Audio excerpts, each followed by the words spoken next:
연초부터 세계 시장에서 한국 영화 기세가 심상치 않다고 합니다. 1980년대 미국 아칸소주에서 농사짓는 한국 이민자 가족을 그린 미나리는 작년 기생충에 이어 또 한 번 아카데미상 수상 기대감을 갖게 합니다. 이 영화는 각종 해외 영화제에서 59관왕 수상 기록을 이어오고 있으며 미국 골든글로브 외국어 영화상 후보에 오르더니 대한민국을 또다시 아카데미상의 영광을 재현할 수 있다는 기대감에 빠져들게 만든 와중에 한국 최초 우주 배경 SF 영화 승리호가 넷플릭스에서 전 세계 동시 공개된 지 하루 만에 세계 1위를 휩쓸었습니다. 지난해 9월 넷플릭스에 공개된 유아인 주연의 재난영화 살아있다가 한국 콘텐츠 최초 세계 1위를 한 데 이어서 두 번째입니다. 2092년 우주의 인류의 새 보금자리를 개척한다는 설정 속에서 태극기와 승리호라는 한글이 우주선 몸체에 선명하게 새겨진 영화에 세계인의 시선이 쏠린 것이라고 합니다. 지난 5일 넷플릭스에서 공개된 지 하루 만에 넷플릭스 영화 부문에서 1위에 올랐습니다. 공개 다음 날에는 총점 525점으로 한국, 벨기에, 불가리아, 필리핀 등 16개국에서 1위를 했으며 그 다음 날인 7일에는 프랑스, 노르웨이, 스웨덴, 러시아 등이 추가돼 총 27개국에서 1위를 차지했습니다. 7일 기준으로 미국, 영국에서는 5위, 일본에서는 3위 등으로 넷플릭스가 서비스되는 국가들에서 대체로 높은 순위를 차지하고 있습니다.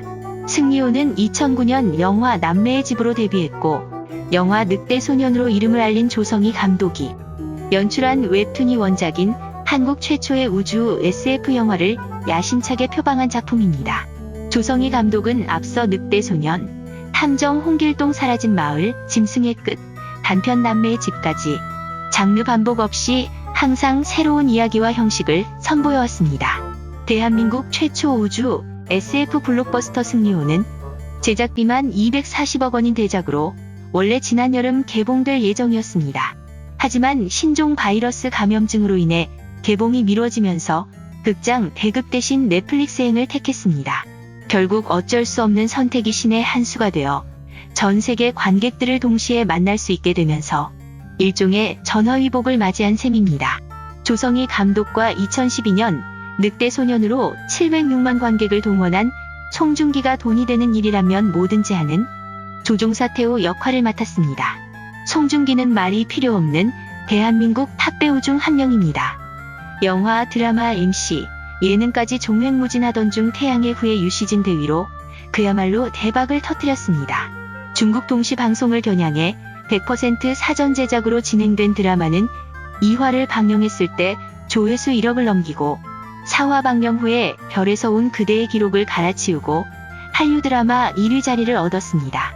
태국에서는 육군 참모 총장 출신 총리까지 시청을 독려할 정도로 대단했습니다. 이로써 송중기는 이민호, 김수현, 박보검과 함께 4대 천왕에 등극하며 수많은 여성들의 가슴을 설레게 하고 있습니다. 여기에 더해 여자 주인공 장선장 역의 김태리는 2016년 개봉한 박찬욱 감독의 영화 아가씨를 통해 화려하게 데뷔해 단번에 충무로의 새싹으로 주목받기 시작했고 그해 청룡영화상 신인여우상과 부일영화상 신인여자연기상을 수상하며 대형 신인으로 거듭났습니다.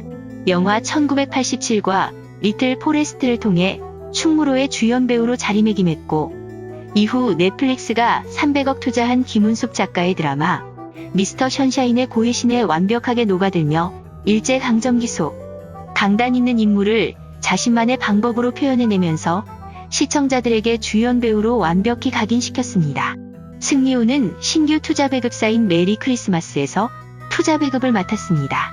메리 크리스마스는 국내 메이저 배급사 중 하나인 메가박스와 쇼박스 대표이사를 역임한 유정훈 대표이사가 2018년 설립한 종합 콘텐츠 제작사로 2019년 NC소프트가 유상증자에 참여하면서 업계의 기대를 모았습니다. 메리 크리스마스는 승리호를 기획 단계부터 원작에서 파생되어 같은 세계관을 기초로 새롭게 다른 이야기를 만들어내는 스피노프 제작을 염두하고 동일한 세계관을 공유한 캐릭터별 시리즈로도 확장한다는 방침을 가지고 있다고 합니다.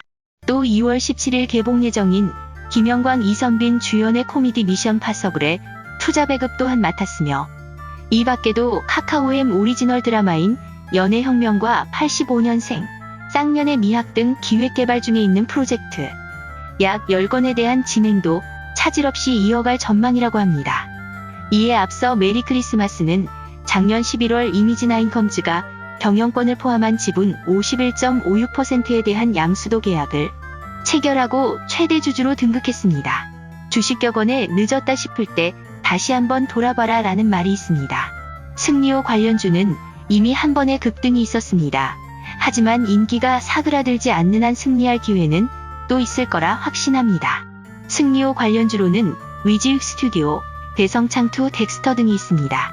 위지익 스튜디오는 CG, 시각특수효과 VFX 기술을 기반으로 한 서비스를 제공하는 기업으로 2018년 국내 최초로 월트 디즈니 공식 협력사로 선정되었고 영화 신비한 동물사전 2, 앤트맨과 와스프 등의 작품에 참여한 바 있어 OTT 관련주라고 며칠 전 영상에서 소개해드린 바 있습니다. 메리 크리스마스의 최대 주주 이미지나인컴즈의 모회사입니다. 대성창투는 중소기업 차업자 및 벤처기업에 대한 투자와 창업투자조합의 결성 및 업무의 집행 등을 주 업무로 하는 벤처투자 회사입니다. 승리호 제작에 자금을 투자했다고 합니다. 덱스터는 영화, CF, 뮤직비디오 등 모든 영상 전반의 CG, 시각특수효과 VFX의 제공을 주 사업으로 하며 국내 및 중국 영화 제작과 드라마 제작 시장을 목표로 하여 사업을 영위하고 있습니다. 영화 승리호의 시각특수효과 VFX 계약을 체결했다고 합니다. 이 밖에도 기업은행, NC소프트 등 여러 기업이 있으며 OTT 관련주도 동반 상승할 수 있습니다. 나열한 순서는 임의의 순서이며 주가 상승률과는 아무런 관련이 없습니다. 저는 투자를 강요하거나 부추기지 않습니다. 모든 정보의 사실, 유무를 떠나 투자 판단은 자신의 몫입니다.